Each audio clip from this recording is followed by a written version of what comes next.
Afternoon. Good afternoon. How are you doing? I'm good, thank you. How are you? I am well, thank you. Oh, busy, busy.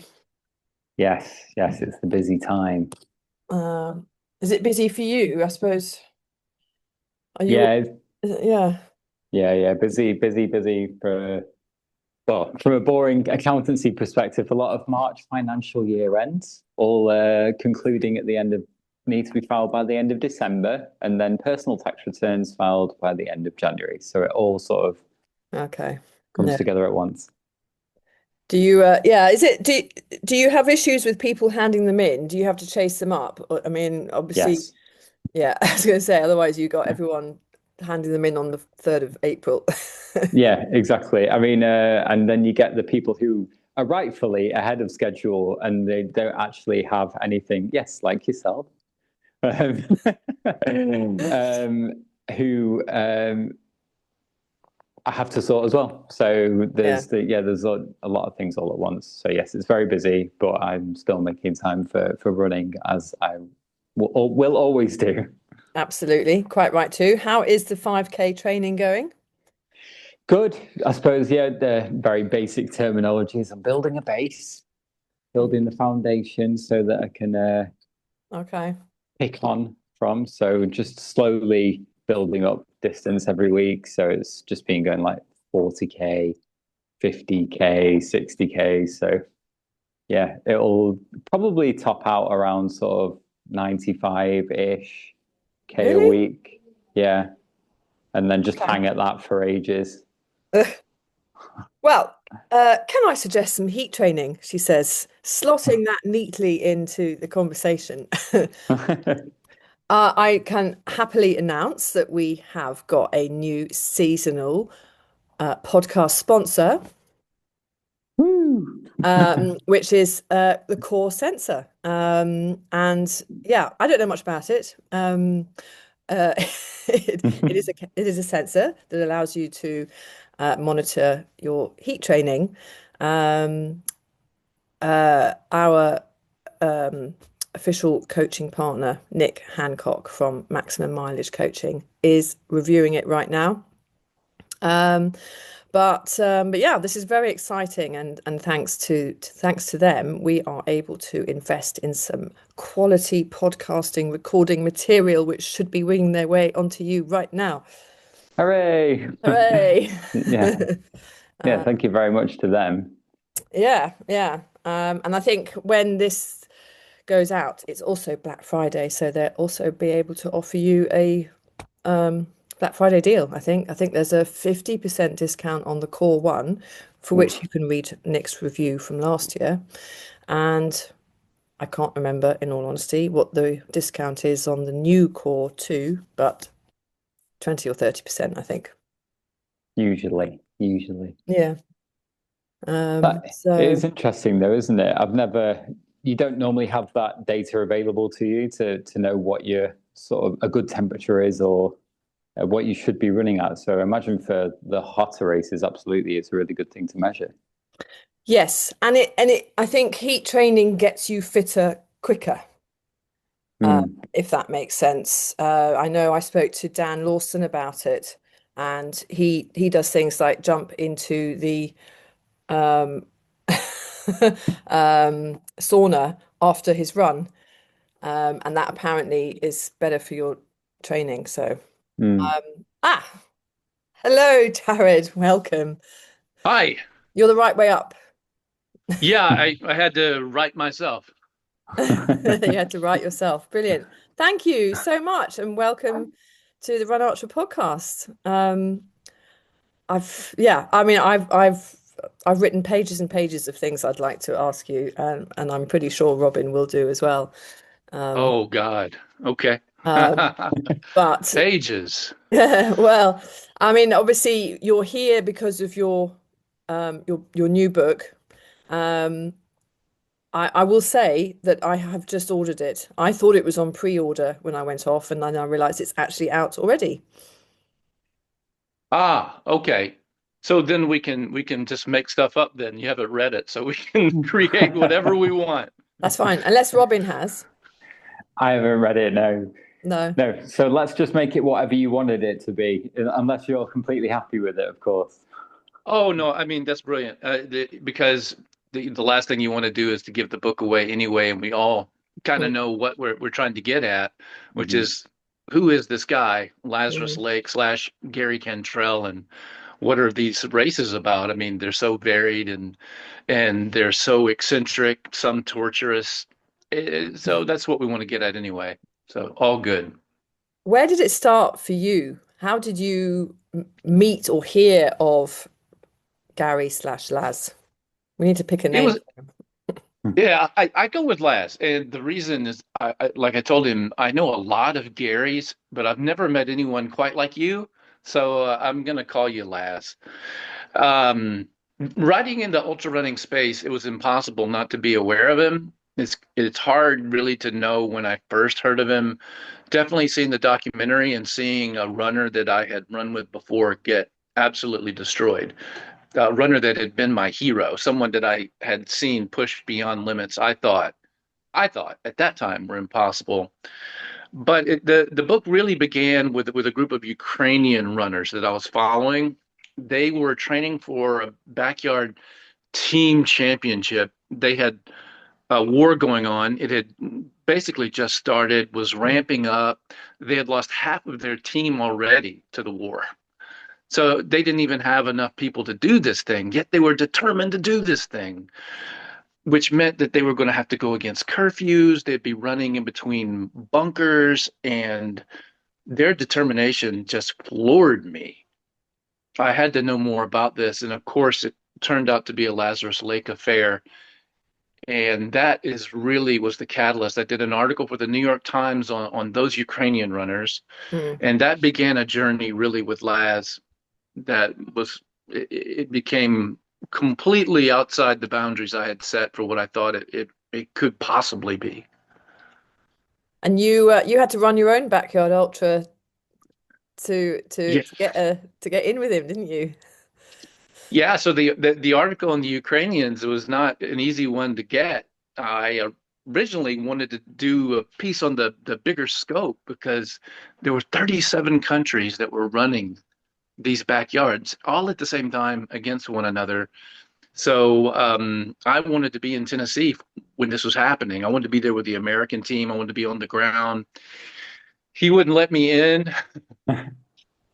He gave me a lot of cryptic emails and some math problems, and eventually challenged me to come down and run a backyard 2 weeks before the championship, which I did horrible at. And I skulked away with my tail beneath my legs, you know. Oh, But that was the price of admission, I reckon. Did it did it hook you at all? Have you gone back Mm, to try again? I would say it has, but it's a long-tailed hook. I'm not in a hurry, not in a hurry to get back there, but definitely I want to go back and give it another shot. I have my own little personal goals, maybe make 12 hours, maybe make a little further than that, maybe 24. Who knows? I've learned not to, overestimate my abilities in a Lazarus Lake event. Yeah, that sounds wise. What's your running journey like before that? Were you very much new to running before you entered a backyard? Was it literally just one and out almost? I have been an urban runner for probably over 2 decades, running in New York City. That's what I love to do. That's my jam. Mm. Riverside Park, going up by the Hudson, turning, going by St. John the Divines, this gorgeous cathedral down into Central Park, all the various runs you can do around different coffee shops and urban scenery. That's just what I really like. And that's also the way my lifestyle was. I lived in Manhattan. I didn't have much means to get outside the city very often. So I was doing that forever and a day. It wasn't until I landed a book on this really enigmatic, kind of ghost-like mega distance ultra runner named Al Howie, a guy that would run thousands of miles at a time, that I started writing in this space. So I Mm. had been doing that for a few years when I came down to the backyard. But even then, I had no idea what I was stepping foot into. Yeah. Yeah. No, So hard to know. yeah. So why the book? Why not? I mean, what a challenge. What a challenge as a writer. Someone I kind of see myself as and I say this in the book to a lady when I was scared to death at that backyard when it was about to start. And I was beginning to get a sense of what I was in for. She said something or someone said something along the lines of, "Are you going to die on the course or are you going to quit in the chair? That's what it's all about." And I remember looking to this lady and saying, I'm a writer who runs. I'm not a runner who writes. Do you know what I Mm. mean? Yeah. I didn't think she quite got my drift, but yeah, I had no idea what I was getting in for. So as a writer, looking at this space, I don't know if I'll always be in this space of ultra running. It's kind of just, I don't know, snowballed in a certain sense from the first book, then to doing journalism, then to this book. But when I got to Laz, I just, after the Ukrainian event, seeing what these people were doing, I was, I was convinced this was not about running. And that's what intrigued me. Mm, This really didn't have anything to do with running, except that running was a prerequisite. Mm. This was about all the other stuff in life, about how things are damn impossible a lot of times, and the odds are stacked against you, and things are not fair. Things happen to you that just aren't fair. And what are you going to do about it? That's what I was seeing. That was the defiance that I saw in the Ukrainian runners that we are going to run this race. mm, No man in this country over here lobbing cruise missiles at us and throwing these drones our way is going to stop us from our dream. And that was something that I thought was relatable to the everyday person as well, because we all have our issues, whether it's healthcare or your finances or the political environment. Either way, you're probably confused, and the uncertainty in the mm. world today, these races were full of uncertainty. There is no finish line. Very true. Very true. Do you think it was that particular format that struck you with the Ukrainians in the environment they were in, or do you think had you seen a Ukrainian doing a 100-mile race, you would have got that same impact? No, no, it was definitely that race, and then interviewing them during this process. So they had lost half their team. Mm, The captain, who was the best backyard runner in Ukraine, couldn't be a part of it anymore. She couldn't run it. Her parents had been taken by the Russians. Her husband was having strokes and going through all kinds of nightmare situations with his health. Yet she was determined to be the captain of this team. If I can't run, I'm going to make sure that it happens. And it was unbelievable to see that kind of determination. I'm not sure I would have seen that. I wouldn't have been exposed to that if it had just been a 100-mile race. mm, This was so unusual. They were going against curfew. They were in this park west of Kiev. Their tents were covered with camouflage tarp. Their clock had netting on it. There were no cowbells, no whistles, no blowhorns for them. They were whispering to one another, 1, 2, 3, start. amazing. Actually, that's yeah. I mean that would have been that's a massive hook in a way to for that to be your first sort of introduction. Um, that must have been a very, yeah, life-altering experience. Yeah, yeah. And then the fact that despite all of that was going on, he wouldn't give me a press pass. So on the other end of that coin was there was like in his mind was I already have a list of media people that are coming to Biggs. Mm. Just because you happen to land an article with the New York Times, I'm not going to take someone out of their slot and move you in. So him not caring about that kind of thing, or about status, or about names of papers or publications, but keeping it really on this individual honor system was also really enticing. As far as my interest in Laz himself, when I was thinking there's a lot more going on to him personally that I'd really like to know. It must have helped though, writing that article. He will have read it and he will have very much respected it. It sounds so powerful, that whole story.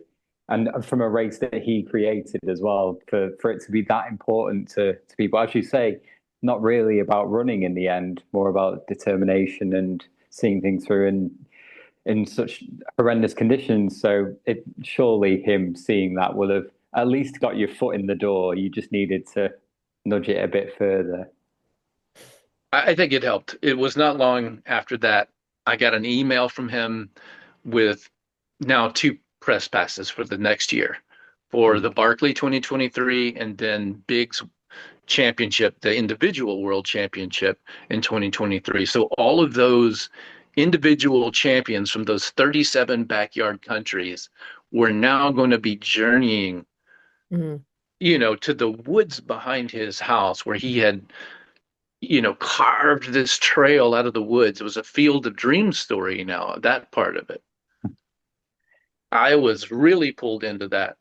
And the Barkley was like some enormous bonus. I was going to say, what on earth did you make of that the first year? Oh, I'll raise my hand and say that I am a superstitious person. I'm prone to, I trust my feelings. I go with my feelings a lot. I used to be an actor. I had to learn to trust my feelings. I very much write that way. I'm totally okay with mixing tints and using narrative nonfiction elements if I feel that my gut tells me that this story, the story demands it. So for someone like me, arriving at a place like Frozen Head, I think it's impossible that you're not going to be severely taken aback by that Mm. place. It's horrible. It's worse than the documentary show. I Mm. can guarantee you that. It's way, way, way worse. And it's haunted. Is It's it? absolutely haunted. Guaranteed. So I went in there and I took a tour with a tour guide in the prison there. Oh And yeah. that was really an experience. Going inside those bars, and it really has nothing to do with the race. There's a lot of misconceptions about that. Happy to unpack that later. But they do have to run underneath it. The hallucinations that they have underneath that prison are pretty brilliant from people that do not usually hallucinate, like Jared Campbell, John Kelly. Mm. So when I went in there to take this tour, I was, of course, like blown away by this scene that they have to run underneath this prison. It's all rusted. It's dying itself. The prison has been abandoned. It was a horrible place. If you ever read the book or saw the movie Silence of the Lambs, Yeah. that's where they were transferring Hannibal Lecter. Oh, no, really? Oh yeah. Oh, God. And so I'm going on this tour with a guard. We make it up to the cafeteria area, and there were these gorgeous murals. Now it's really dark in there, but you could see these enormous murals along the walls. I was looking at those and really digging them, getting into them. There was one of a very beautiful lady in a white dress leaning against a tree, looking off at a mansion. I'm like, wow, a prisoner would paint that. I noticed that the guard, the guy who was giving us the tour, was all the way back by the entrance, and he was not looking well. Went up to talk to him. I said, "What's going on, man? I'm here to write, this story." At that time, I was doing a profile for the Times on Laz, for the New York Times. So the Ukrainian thing had led to this profile, and I was trying to get all of my journalism to go along a Laz path so that I could at least try to break even on going to these events to pay for this book in a way. So I said, I'm doing this article here on Laz and the Barkley, and you just don't seem right. Are you bored or what's going on? He said, no, I just really don't like this room. In fact, I don't like this place. I do not do night tours. Mhm. And yeah, he And was storing yeah, you. he was what? And yeah, he was giving the tour. Is he drawn the short straw in this on this occasion? He's not there anymore. I can tell you that when I went back this year. Right. And I actually think they have a new rule that they won't allow former guards to be tour guides. But what he told me was really striking. They didn't have the death penalty, or I'm sorry, they didn't have a death facility, execution chamber at Brushy, but they did have torture rooms where they hung prisoners by their thumbs. They made the prisoners go out and work these mines all over the mountains where the Barkley is run, right? Right. And he told me, when the mines would collapse on them, the guards would just leave them. So they're still buried up there in those mountains. Wow. Blimey. So if that's not haunted, I really don't know what is. How big is Yeah. the prison? The prison is, I don't really know how to judge it because I haven't been in Yeah. really any other prisons.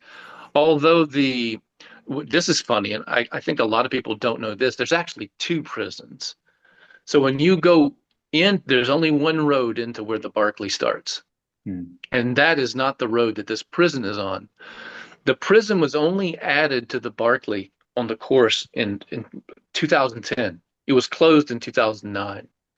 So it's actually way off on the eastern edge of the park and wilderness area.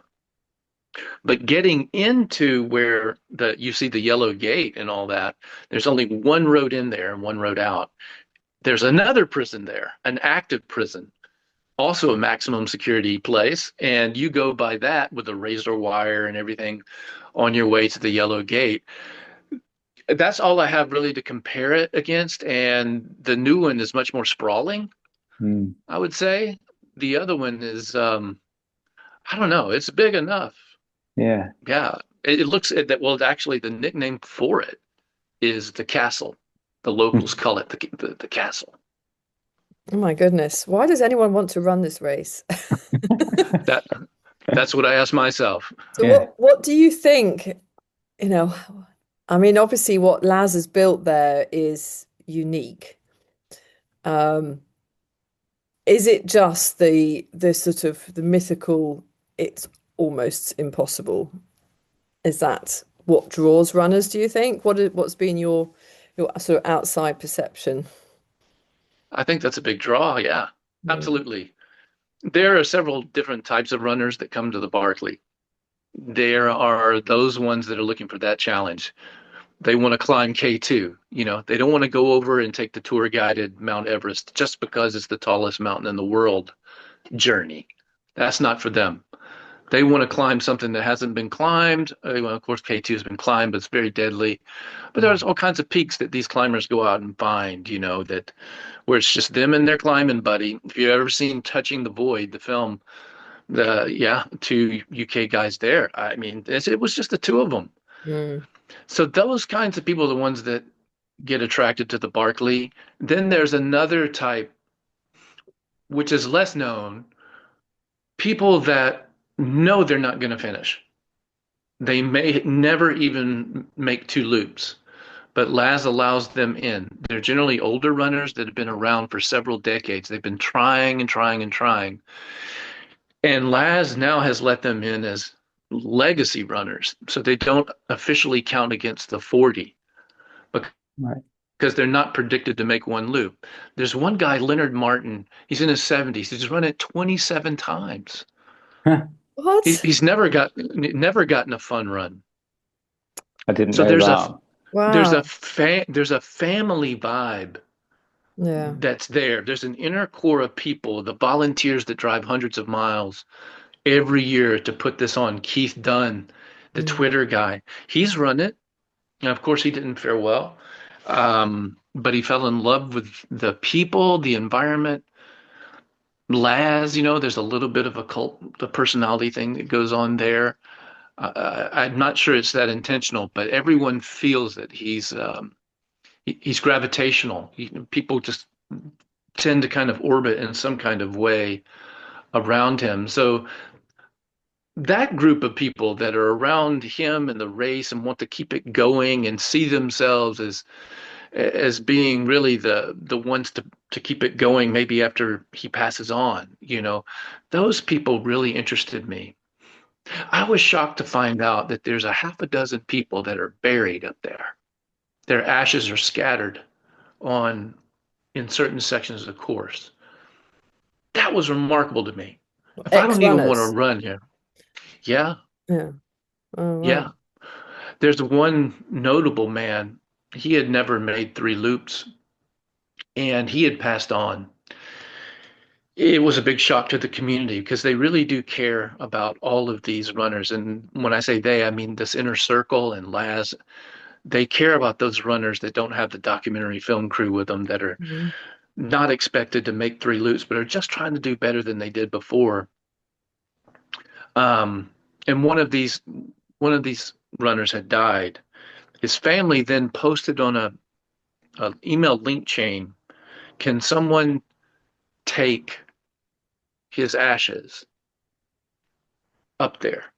Because it's very hard to access these places, Mm. and it's difficult for people. And this is in the book, and it's a bit of a spoiler, but hey, there's a lot of stuff in there for you.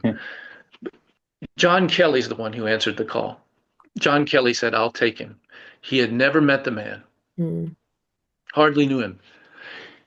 And so John Kelly didn't just take his ashes up there. He ran his ashes for 3 loops and finally gave him his fun run. And then Oh, he laid him wow. out. No way. Wow. That's That's amazing. incredible. Was that in the race or just completely separately? That was in the race. Wow. Yeah, Yeah. that's incredible. What a lovely thing to do Mm. for that guy. And knowing John Kelly just a little bit, he probably blushes a little bit that I even tell that story. Um, he Yes. doesn't want to take credit for things like that, and good on him. Some of the Mm. people that you meet there are tremendous. Jasmine is tremendous. Jared is Mm. tremendous, and some of the people that you don't really hear about that are behind the scenes making all of it happen are really authentic people. Yeah, Yeah. I get the impression that they're there for the right reasons and it hasn't changed to the for the worse since it started. It's still the right sort of people that want to do it and do it for the right reasons, not because it's this new glamorous thing. right. Yeah, there's a little bit of a war there, Mm. right? Mm. So that group would kind of like to see the race go back to the way it used to be before the documentaries. Yeah. They're low key. They don't really take to people that are trying to push a narrative, their own personal narrative on the race. Um, yeah, and the interesting part about that, I would say, is Laz. Mm. He is so adaptive to change. He has gone with it. It's because of the documentaries that he's been able to get the kind of success with his other races. I thought that I heard you mention HOTS when we were coming on. Before I righted myself for our listeners, I was No heat training. horizontal. I was vertical and no, it's horizontal, and I thought I heard mention of HOTS. HOTS came about basically because of the documentary. So the Ball State, after the documentary, Mm. sold out like that. Yeah, And yeah. they had all of these spots. And so he then decided, instead of giving these people refunds, I'll just create another similar race. When Okay. he Yeah. when he creates these races, because obviously there's like the psychological element of it all, but anybody can try and think of a race that's going to be really mentally difficult and make it a really hard course and stuff. But he's managed to come up with two specific ones that have the whole of the running world has latched onto. Is he a really creative individual outside of running as well? What's he like? Yeah. I would definitely say if you're interested in those questions, please read this book. I I'm interested in those things. Mm. The human things. How does someone get from point A to point B? Whether it's a killer or a porn star or Lazarus Lake, the creator of these races. How did you get from point A to point B? It's never just A to B. It's got to be an A to Z situation. I always feel that with people. So give me the C, D, and the E's and the S's and the T's, man. I want to know. And of course, with Laz, he is not prone to give you those things. Mm. It took a long time to dig stuff out. What you find Yeah. there is someone who is extremely creative, very curious about every aspect of life, and somewhat of a social scientist. One thing that I was able to uncover was that he had been through an enormous trauma as a child. When he was 12 years old, a tumor had formed behind his nose and was going towards his brain. He was, for all intents and purposes, was given a death sentence. They didn't say that, but they were like, you've got two options here. Neither one of them are good. We strongly recommend that you go with the first one. That was that they would cut this tumor out, and it was not malignant. It was actually benign. It was a kind of fibroid. But they said, we will cut it out, but with that, we'll take your nose, your right eye, and your right cheek. That's going to give you the biggest chance of survival here. This is a 12-year-old boy, Wow. just about to get into high school, starting to have, puberty had started, having feelings about the opposite sex, worried about how you're going to look. So he's like, what's option two? Option two was not so great because it was a guess. The doctor said this thing started growing with puberty. There's a chance that when you get through puberty, it might stop growing.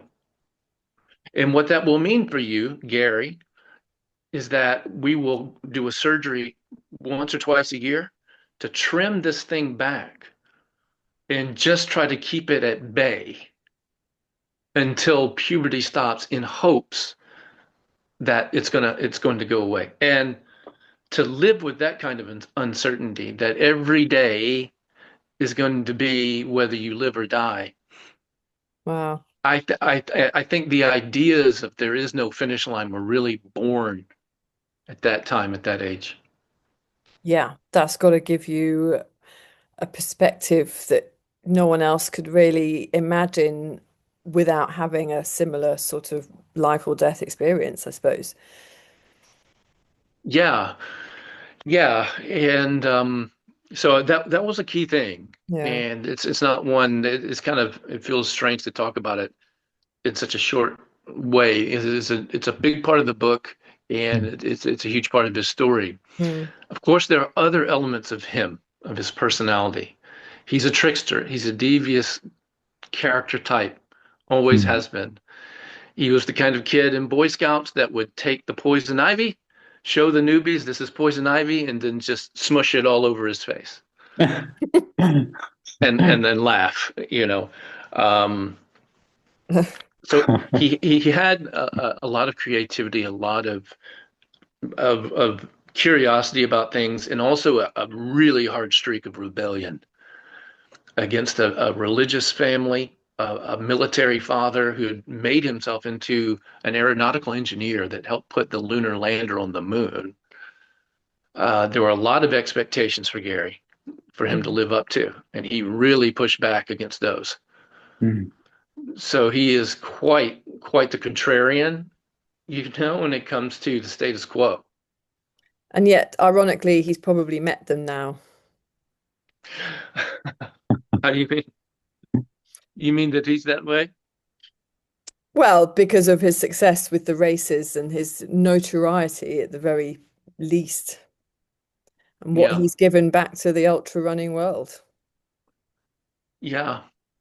Yeah, he's his path is not the usual one. He's is the only runner in the United States in the Ultra Running Hall of Fame, not for his running, Yes. Mhm. but Yeah. before the race creations. I'd love to ask you about you've crewed him, followed him on his personal adventure across America. Was that last year now?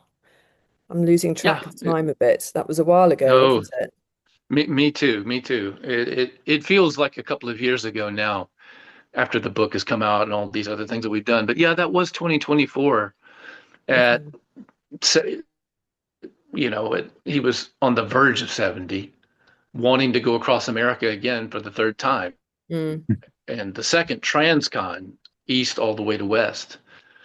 He had huge health issues going on, and yeah, our kind of relationship with the book just, I don't know, it just kept festering in a good way to where he asked me to if I would crew for him, and I was more than happy to yeah. do that. So I spent 10 days on the road with him, watching him go through his own private Barkley every day, pushing himself to his absolute limit.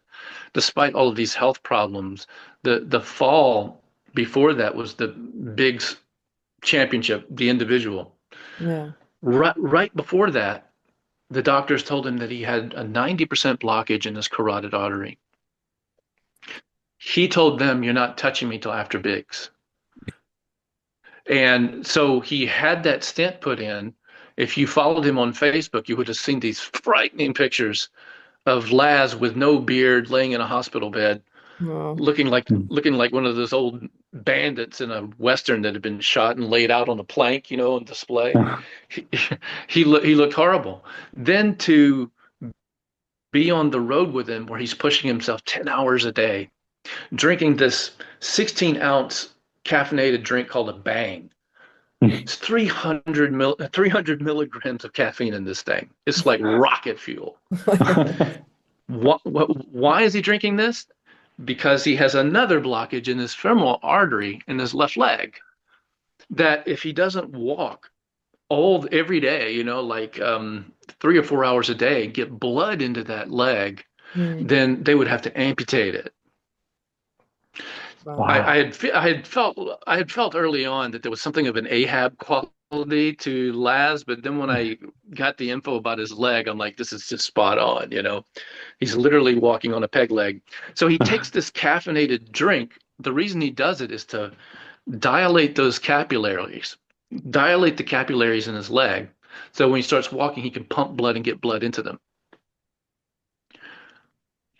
There's Wow, a there's method to the just so much, madness. isn't there? Yeah, there's just so many things that you just wouldn't Mm, register with mm, someone that go on. But actually, the more you hear about him, the more everything makes sense. Or at least it feels like that to me. Like it really sort of rounds off the person who's leading all of these incredible races. I like all the added depth. I love it. I can't wait to read the book. I'll send it to you after I should get it tomorrow. Yeah. Okay. Great. Um, oh, that's interesting. Do you think did you go to the Barclays this year? I did. What was it any different with him not sort of officially directing the race? Well, I have to raise my hand again and then refer back to me saying that I'm the kind of superstitious type and the one that's really trying to find out what's going on always, and maybe just reading people and being very sensitive to situations. I'm that kind of person. So for me, it was very different. Okay. It was Mm. very different for me to not have Laz giving the speech that is given out before the Barkley, where all of the names of all the past barkers, as they call them, barkers, who've passed on. Not him not giving that, him not blowing the conch shell, him not being the one there to call out the times, and just Mm, being kind of a figurehead. It was very bizarre to me. yeah. He's very much a part of the planning of it and the course ideas. Mm, But yeah, Biggs is another story. The backyard ultra, I think, jumps the gate and transcends him. The Barkley, I feel personally, is just Mm, linked to him in such a depth that you can't extract one from the other. that makes sense. I can see that. Yeah, Mm. I can see, yeah, not being the same again. And in a way, is that perhaps uh, a better legacy for him that it was what it was when he ran it? Um, Um, I don't know. I don't think that he wants that. I No. don't think that's his nature to think of things in terms of legacy. I think it's out of his control, and Mm, that's also hard for him because he wants to be able to control his races. If you watched him blow up about the rules, at his races, you know that he cares about every little tiny detail and wants this creation to go off just the way that he sees it. yeah. So it's remarkable to me then that he even gave it away and that Mm, has given his other races away, except for the backyards, to let other people do the race directing is remarkable sign of someone who faces their own mortality without fear, but in a practicality that can try to take action to keep it going the best way that it is possible. mm, And also to try to give back, I think, to some of the volunteers that have been helping for so long, like Carl Laniak, who's doing the Barkley now. He's helped Laz for years with the Ball State. Yeah, and so he does like to give back, I feel. He gives back to the communities. When I was there I also went to the Barkley Fall Classic. If you don't know that one, boy, that's a gem too. Holy moly. The Barkley Fall Classic happens in September. It's your chance, your regular, really hardcore runner, maybe not a Barkley level runner, but a really good runner, to get a shot at one loop, at an approximation loop of the Barkley. You don't mm. have to do any orienteering, no off-course stuff. Despite that, there were 400 people this year, only 20 finished. Wow. It's really brutal because it's grown up. It's not like it is in winter. Yes. So Mm. all of the foliage is flushed out. You're running through kudzu and poison ivy and all kinds of other things. But what I was wanting to say was when I went down there to cover that, we all went to a football game, a middle school football game the night before the registration. Laz wanted us to go. We're there watching these, teenagers play football, and it was great fun. At halftime, they make an announcement. We want to say that Lazarus Lake is here. I was really curious why all this was happening that way. And it turns out that he gives $15,000 of what he makes from the Barkley Fall Classic to that middle school football team every year. Mm, So he does like to give back, whether it's to the volunteers or other parts of the community in his own way, usually connected to sports or animals. If it's a team that needs help, he's going to find the one that's not getting any help, not the flashy team, but the ones that are usually the small kids. Like when we were watching this middle school football game, the team that he's supporting, right, that's giving the money to every year, they were these tiny little kids. There was one guy on the other squad that was bigger than their whole team. he, he played running back, he played nose guard, he was the kicker, and he was just running all over them. Oh, that must have been so much fun. What a treat. I'd love to go do something like that.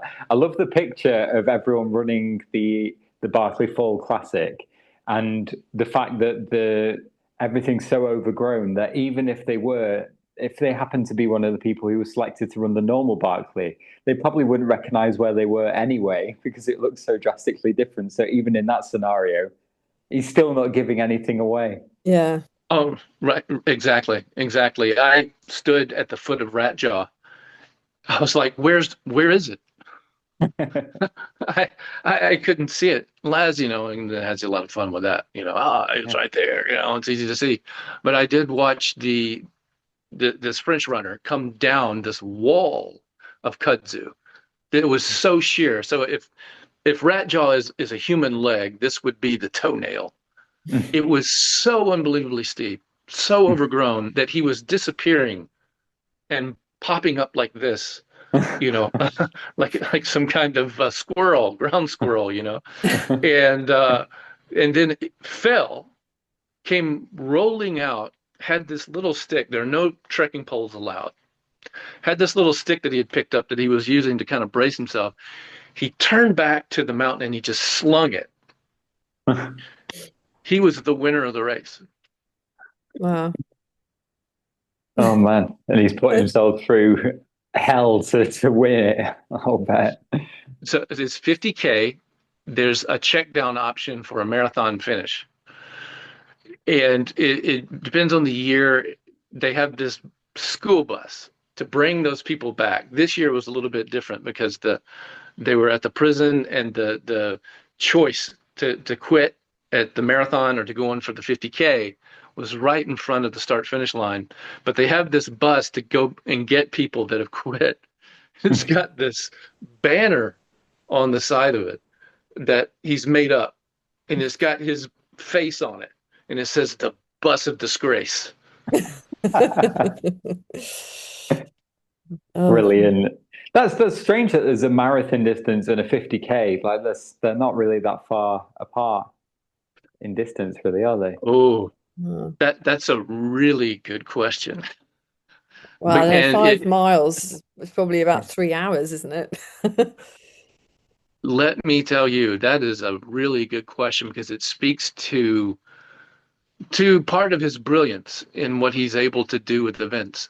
So if you were to go that extra distance, you would do, I think this year was the 4 major climbs back to back to back to back to get that extra distance. It's no joke. There were really hardcore runners that didn't even think about taking that turn and going back up those mountains, going back up Rat Jaw, or Testicle Spectacle, Meth Lab Hill, all of these names that Laz and his other volunteers and all the people that are having way too much fun with all of this for too long have come up with. Seeing these hardcore runners just not even look at it like, no, no, no, no, no. It was impressive. Has that race been going for as long as the Barkley Marathons? I mean, is it considered a must-do for anyone considering the Barkley Marathons? I that's another very good question, and there are really two parts to unpack there. I highly recommend that race for people that that are really good runners and like a strong adventure that have done at least the 100 miler. Yep, it's a 50K. I know. Have a 100 miler under your belt, and you want to know if the Barkley is for you or not. Do the Barkley Fall Classic. Mm. Highly recommend it. The other part of that question has a much more complex and I find personally a really interesting backstory. And that is the documentary was the first one was most of our introductions into this world came out in 2012. If you back up to late 2010, Laz only has the Barkley, the Strolling Gym, and the Vol State. The Strolling Gym, for those that don't know, it's a 41.2-mile race that Laz has been putting on since 1979. Mm. One of the longest continuous running ultramarathons in the world. So he had 3 races. None of them were making any money. And late in 2010, he's laid off from work. He's also, about a year before, learned that he'll never run again because of the blocked femoral artery that we were talking about earlier. He Right. could not run anymore. Couldn't run. It just wouldn't work. Mm. So what happens in 2011 is quite interesting.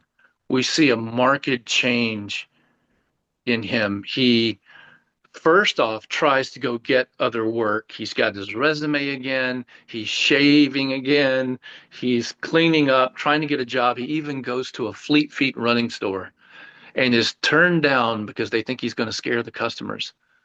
And they admit to him, they say, you know, we knew that this wasn't going to work, but we just wanted to meet you. And so he's unemployable basically in his late 50s. His wife says, why don't you, you're really good at creating these races. Why don't you turn them into something, into a business? Mm. That's when we see that very year that the backyard comes out. Not long after that, we have more journalists he's allowing into the Barkley. We get an article by Leslie Jamison in 2011 in the Believer magazine, a fantastic fiction writer who had never done nonfiction. Now she teaches nonfiction at Columbia. It's quite interesting. The race had a big impact on her and her brother who was running it. She was crewing for him. But it was that article that then piques the interest of the two camera assistants out in Los Angeles who come out to do the documentary, even though they're not sure if they're going to do a documentary. Mm. They told me we didn't really know what we were going to do. We just knew we had to go out there and do something. That then becomes this documentary. He's creating these other races. And most of what we know about Laz is post 2011. Yeah. All of these races that we talk about, the backyards with the Barkley. Can you imagine this? If you were to go back to 2005 and let's just put you at the Barkley, let's put you there by the gate. We're about to go. The conk's been blown. Some runners are starting to line up. Maybe you're there crewing another runner. And Laz goes, hey, anybody want to run the Barkley? And you go, wow, maybe I'll do that. And you do. And you run and make a loop. That has happened. And that was happening even in the early aughts. So he was not filling up the race. Mm. It was not the global phenomenon No. that it is now. Is he grateful of the publicity that the races get? Does he like the limelight that has sparked from all of the documentaries and stuff on Netflix, etc.? I do. Not for himself, I think, but for the races, for the opportunity to create more and to, of course, pay off his mortgage and to be able to give back. So he's such an idealist and a purist when it comes to these races. The backyards now, he loses an enormous amount of money in the backyards because he's pouring all of his cash into live streaming, having cameras there, trying to grow it. Mm. It's so difficult for a lot of these runners from smaller countries that win their national championship to get a visa, to get support from their company, to get the travel expenses paid for. Laz helps. For some of these runners, he waives the entrance fees. He tries to do everything that he can because he wants this thing to grow. Mm. I remember John Stocker when he won the UK, was it 2021, I think. Yeah, I think so. And he tried to do a fundraiser to help him get out to the world champs at Biggs. Yeah. Yeah, so I know it's hard for a lot of people. And what about Sarah this year? Wasn't that brilliant? It was Oh, incredible. amazing. I mean, just the last yeah, I mean but both Sarahs. I mean, I don't know if you were aware of the 24-hour championships as well. Another British Oh, Sarah broke the female world record for 24 hours, which was just the weekend before yeah. Biggs. So yeah, it's been an incredible year.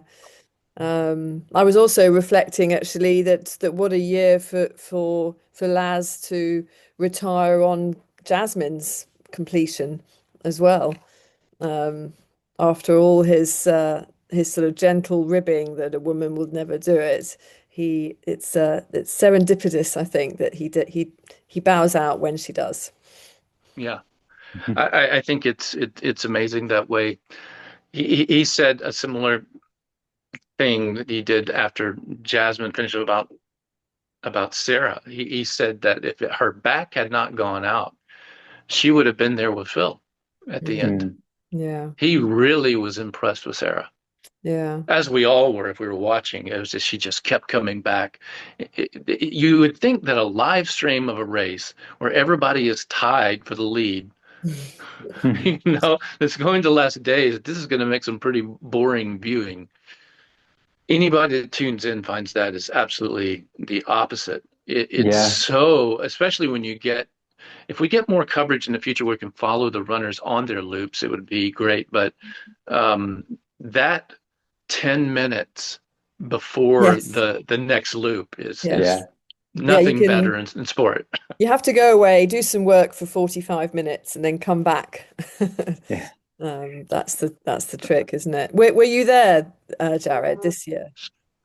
No, I was there in spirit and I was glued to the screen. I really wanted to be there, but I had just been down with Laz for a few weeks when we launched the book. And if anyone who's made a living as a writer would know, you're just not rich. You're not going to be able to afford to go bouncing around the planet. I don't know how some of these runners do it, No. but I, Well, I, I yeah. just gotten back.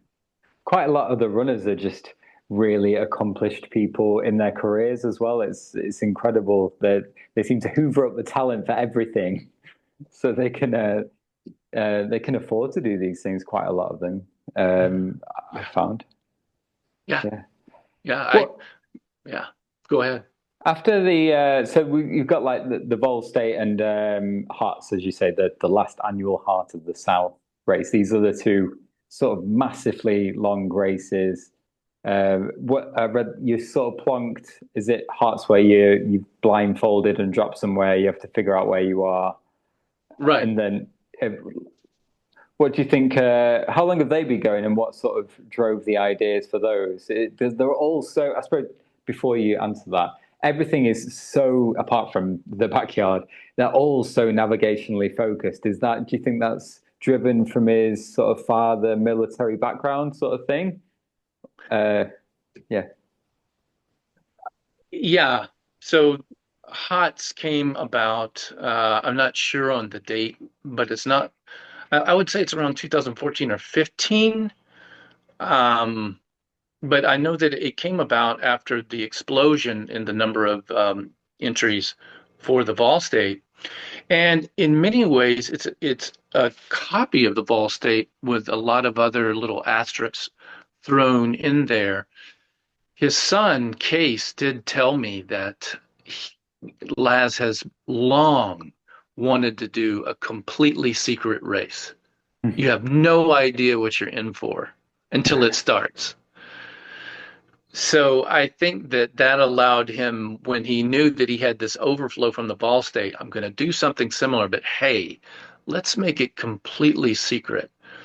Let's let them, park their cars over in like northwestern Georgia.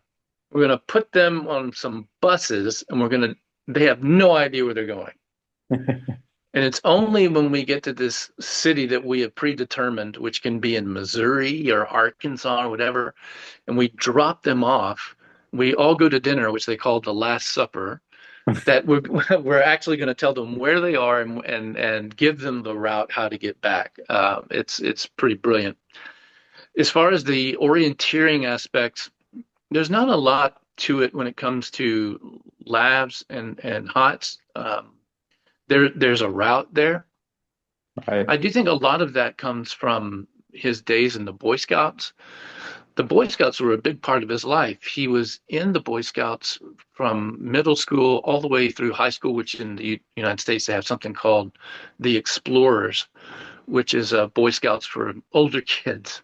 And his father also was always, some of that does come from his father, from the idea that you need to discern the world around you, that is a valuable skill to have.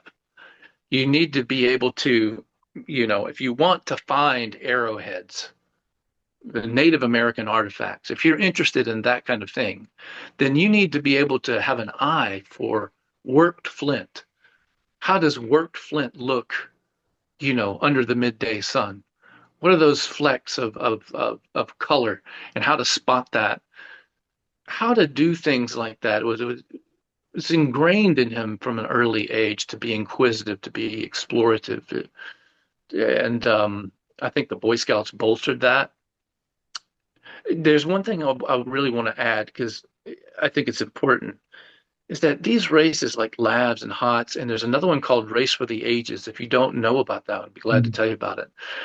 But these are for people of all skill levels. So I know it's a little bit of a pivot, but I feel that gets left out a lot, that we think of his races as being only for like the best of the best of the best or something. And that's just not the case. There are people that are road angels. If you know that, there are these people that live along the route of the Vol State. So for years, they have seen these runners go by, these vagabond-looking souls, once a year, and they put out food and water then the next year, and it becomes a yearly ritual. And they're called road angels. Some of them get so taken with it, they say, "I want to do it." They're not even runners, and they finish. They finish 314 miles. Not even runners. That's incredible. Yeah. The Race for the Ages, I meant to ask you. I knew there was one age related. Can you just explain the format for that one as well? Because someone told me about it a month ago, and I thought it was brilliant. Right. I think the best place to start with a Race for the Ages is to really understand how much Laz does not want to go along with the status quo when it comes to anything. If people are pressuring him to give age group awards, he doesn't want to do that. So if you don't want to do that, you create something that's advantageous for older runners. You create something that keeps them competitive. And he did that with a Race for the Ages. And it's super simple. It's a 1 mile loop, and it's not a trail. It's on pavement, so very friendly for older people. You're given 70 hours if you're 70 years old. If you're 40 years old, you're given 40 hours. Whoever runs the most miles wins. Oh, wow. And here's the intriguing thing. The age of the average winner is 68 years old.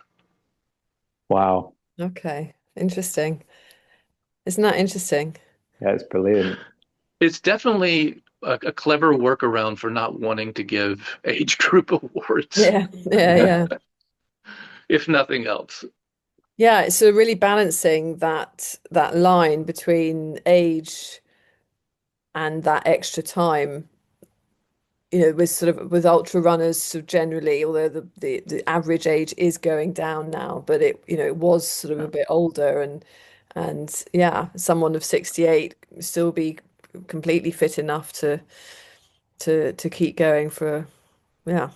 I mean, that's a long time. It is. It is. There was a gentleman named Stu Gleeman. He's a big part of the book, and I hope that the readers that do take a chance on the book find something of value with Stu. I certainly did. He was someone who never finished one loop of the Barkley. He didn't want to be called a rocket scientist, but he was basically a rocket scientist, among other things. He was a brilliant man, a little bit cantankerous, who fell in love with the Barkley. And if you watch the documentary, you can get a glimpse of Stu. And I mean, I keep saying the documentary, it's not fair to all the others that are out there, because there are so many brilliant ones. But I keep referring back to the Barkley Marathons, A Race That Eats Its Young, the first one. If you go back and you watch that, there's an older gentleman with glasses that's being interviewed, and he says, "You see that man there? That's Lazarus Lake. He's a dangerous man. I love him, but I'm not sure if I like him." Does that make any sense? That was Stu Gleeman. He was the first person to create the Barkley Fund. For those that don't know, it takes money to keep this thing going, even as low key as the Barkley was. Mm. When you're only charging $1.60, they needed to have a way to have enough money to keep it going. The people that loved it, this inner circle of people, created a Barkley fund where they would just give a little bit, and people still give today, and give just whatever they can, put a little bit into the Barkley fund, and that was started, I believe, by Stu. And when Stu was in his early 70s, I believe it was blood cancer or leukemia, something like that. He had a chronic condition. He was not well. He had tried to do, I believe, an ultra a couple of weeks before a race for the ages and had not been able to go very far. And this is really a trip of a story. He tells Laz his idea. He says, Laz, I want to die in the race. Now, this could come across as like morose. There's something about Laz's world that softens that. Mm. There's something about that. Maybe it's Laz's dark humor, because Laz turned to him and said, but Stu, think about the other runners. If they're going to have to be walking over your body. Wow. But Stu went in, and I can't remember his exact age, but around 72. So let's say he had 72 hours. And Stu said, yeah, you're right. You're right. You're right. Stu takes his 72 hours, and I believe he did 110 miles. Wow. Wow. He went home that night and died. Oh, wow. Wow. And Stu's ashes are buried up there on the Mm. mountains, in the mountains of Frozen Head. Those are the people that are there, the people that Yeah. it meant more than just a race. It sounds like a real family, actually. Yeah. Mhm. And yeah, more than a community. Yeah, his wife calls it a cult. Laz's wife says, isn't this a little bit cultish, do you think, Jared? I say, yeah, but hey, it's not Jim Jones or something like that. It's if it's a cult, it's a pretty good one. Yes, I think as cults go, it sounds pretty benign. Yeah. Oh, wow. Fascinating. Yeah. Fascinating. Um, just, I mean, I could keep going, and I'm conscious of time. So, um, do you think another woman will finish? Do you think Jasmine was a one-off? I absolutely do not think she was a one-off. I think that she has opened the door. I think Sarah Perry is an example of that. Mm. What we're seeing, Meg Eckert, these people they've all proven that in these events that they can finish. Now, it's going to take some time. There was a bit of an overcorrection last year. When you have John Kelly, not, when Yeah. he's only finishing a fun run with the buffered extra 4 hours that you get, if you know that you're not going to make the 5 loops and you're just trying to get a fun run, the normal 36-hour cutoff is moved to 40 hours. And John sprinted to the finish in a Mm. rainstorm to get that. Mm. Yeah. So it depends on what's done with the course, but Yeah. I think Jasmine has opened a lot of doors. Mm. I'm really looking forward to her book that's coming out, I think, next year. She's working on. I think that will influence a lot more women. I think Sarah, Meg Eckert, and the Sarah you mentioned, I'm sorry, I don't know her last name, the 24-hour runner, but there were 4 women in bigs that Yeah. beat more than half the field of the men this year. Mm. Awesome. Yeah. Brilliant. Robin, any last questions? Oh no, we don't think we could be here forever. I know. It's too interesting. It's I don't think it's fair to make him reveal any more of the book, no, no. as he has done graciously has done already. I'm really excited to read this. You've really given us a unique insight, actually, into this. It's certainly a very different insight to one that I was expecting. Yeah, I'm gonna read it, Robin, and I'll send it to you. And for anyone else listening, um, I mean, I bought it on Amazon. I don't know if you have a preferred purchaser, Jared, if it makes any difference to you. Well, in the UK, I'm not sure that you can get it anywhere else. No, no. Yeah, other Is than Um, Amazon. is Definitely, there it's got to be a perfect Christmas present for that runner in your life. That's for sure. Yeah. yeah, and if I Yeah. don't get it, I'll get it myself. Yeah. I'll uh, And we I'll I'll send the link to your wife, Robin. Yes, nice one. Yeah. and Damien has a good place in the book. I had a lot of fun writing Damien. Yes. He is such a fun, quirky character. I Yes. I Yeah. really mean, like it's him. Yeah. again, it's that British underdog that we seem to do so well, and um, and yeah, I'm really rooting for him, for sure. Absolutely. Yeah, he'll How get can it one how can day. you not? I Yeah. hope so. How Yeah. can you not root for that guy? I know. Yeah. Well, thank you so much for your time, Jared. I really appreciate it, and all the best with your book. Thank you both very much for having me on.